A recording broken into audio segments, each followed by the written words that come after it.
Break के बाद एक बार फिर से आप सभी का सी न्यूज भारत में स्वागत है। दुर्ग से बड़ी खबर है, जहां नेशनल हेराल्ड मामले को लेकर दुर्ग कांग्रेस ने भाजपा कार्यालय के घेराव की तैयारी की थी। इस दौरान भाजपा कार्यालय के सामने कांग्रेस कार्यकर्ताओं का बड़ा प्रदर्शन देखने को मिला।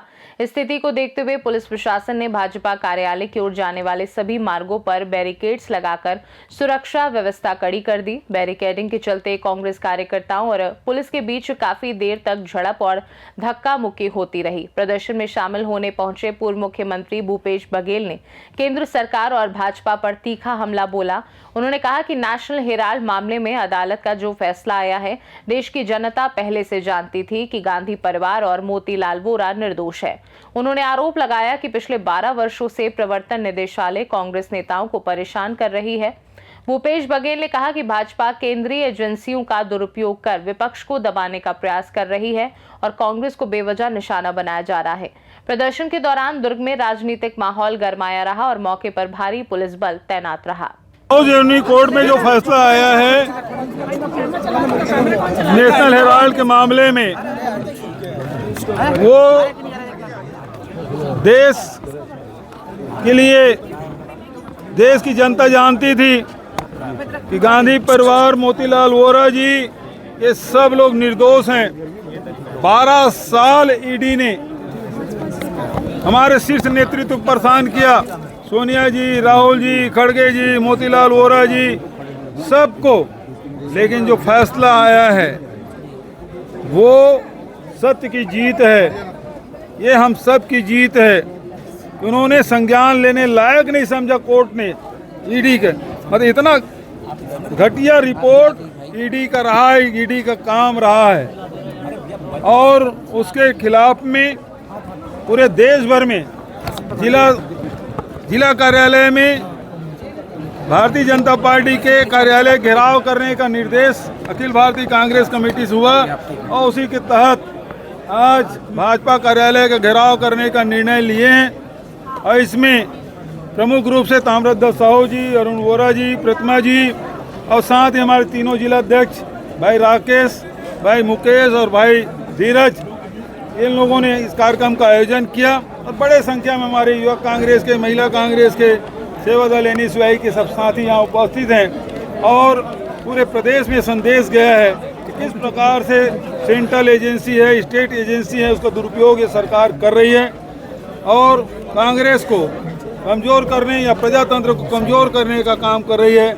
लेकिन हम कांग्रेस जन हैं, अंग्रेजों से नहीं डरे, उनसे लोहा लिए हैं, लेकिन काले अंग्रेजों से भी डरने वाले नहीं है। महात्मा गांधी का नाम बदला जा रहा है मनरेगा में। मनरेगा में जो बदला जा रहा है, इसमें 2 काम। पहली बात तो ये है कि महात्मा गांधी को ये कभी दिल से स्वीकार कर नहीं सकते। दुनिया की सबसे बड़ी योजना है, उसमें नाम बदला गया है। दूसरी बात यह है कि योजना का स्वरूप बदल दिया गया है। अब 2 महीने तक के कोई काम नहीं मांग सकेगा कोई मजदूर। उसमें तो पहले क्या था, कोई भी मजदूर किसी के पंचायत के हो 15 दिन के नोटिस में काम मिल सकता था, अब वो 2 महीने तक मांग नहीं सकेंगे। दूसरी बात यह है, पहले 90 और 10 का रेशियो था केंद्र और राज्य का, अब 60-40 कर दिए। तो कोई राज्य सरकार की वित्तीय स्थिति इतनी अच्छी नहीं है कि वो 40% लगा के इस योजना को चालू कर सके। पिछले साल से देख रहे हैं, 2 साल से जब से विष्णुदेव सरकार बनी है, मनरेगा बंद है। इस साल भी ये मातारी बंधन का पैसा तो बांट नहीं पा रहे हैं, धान खरीद नहीं पा रहे हैं, इस योजना के लिए कहाँ से पैसा मिलेगा?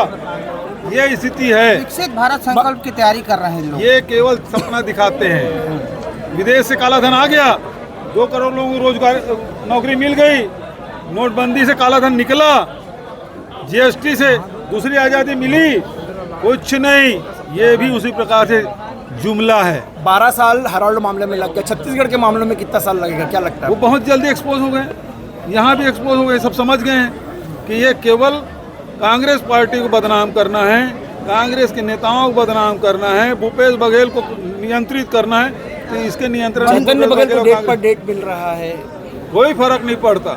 हमको न्यायालय पे पूरा विश्वास है, जीत होगी और हमारी होगी, सत्य की जीत। वंदे मातरम को लेकर लगातार बवाल मचा हुआ है। ये लोग कभी गाए हैं वंदे मातरम? वीर सावरकर ने कभी गाया, जिसको वीर कहते हैं? कभी श्यामा प्रसाद मुखर्जी ने गाया इसको? कभी भारतीय जनता पार्टी के एक आध कार्यकर्ता बोल दो वंदे मातरम गीत गा दे? कभी ये लोग आरएसएस कार्यालय में तिरंगा झंडा फहरा है? ये नमस्ते वस्त्रा वाले हैं ये लोग। ये वंदे मातरम कभी गाए नहीं हैं। ये इतिहास बदलने की कोशिश कर रहे हैं, लेकिन ये कभी सफल नहीं होंगे। बस्तर ओलंपिक को लेकर क्या कहना चाहेंगे? हम छत्तीसगढ़ ओलंपिक खिला रहे थे पूरे छत्तीसगढ़ में, अभी केवल बस्तर तक सीमित कर दिए हैं। छत्तीसगढ़ ओलंपिक क्यों नहीं? जब चल रहा था उसको क्यों बंद कर दिए? विजय सांसद विजय पश्चिम कहना बंगाल ये की है मुख्यमंत्री कि है ममता बनर्जी। उन्होंने स्पष्ट रूप से कह दिया कि मैं 3 बार की मुख्यमंत्री हूँ, 7 बार सांसद रही हूँ, 2 बार केंद्रीय मंत्री हूँ, SIR नहीं भरूंगी। बताने की जरूरत नहीं है कि मैं भारत की नागरिक हूँ। हमको भारतीय होने का कोई प्रमाण पत्र देना पड़ेगा क्या? ये सरकार मांग रही है, ये तो गलत है ना। लाखों लोगों के नाम कट रहे हैं काका। छत्तीसगढ़ में भी देखा गया, लगभग 4 लाख लोगों से ज्यादा के नाम कट गए। कौन है ये लोग? पूरा सामने आने चाहिए, फिर एक बार चर्चा करेंगे उसके। दुर्ग से सी न्यूज संवाददाता धर्मेंद्र गुप्ता की रिपोर्ट। नेशनल हेराल्ड मामले को लेकर हुए इस प्रदर्शन से दुर्ग में राजनीतिक तनाव साफ नजर आया। कांग्रेस ने जहां इसे लोकतंत्र और विपक्ष की आवाज दबाने का प्रयास बताया, वहीं पुलिस की कड़ी सुरक्षा व्यवस्था के चलते स्थिति को नियंत्रण में रखा गया। आने वाले दिनों में इस मुद्दे पर सियासत और तेज होने के संकेत मिल रहे हैं। खास रिपोर्ट में फिलहाल के लिए इतना ही। बने रहिए सी न्यूज भारत के साथ। हर खबर आपके साथ, आपके हाथ।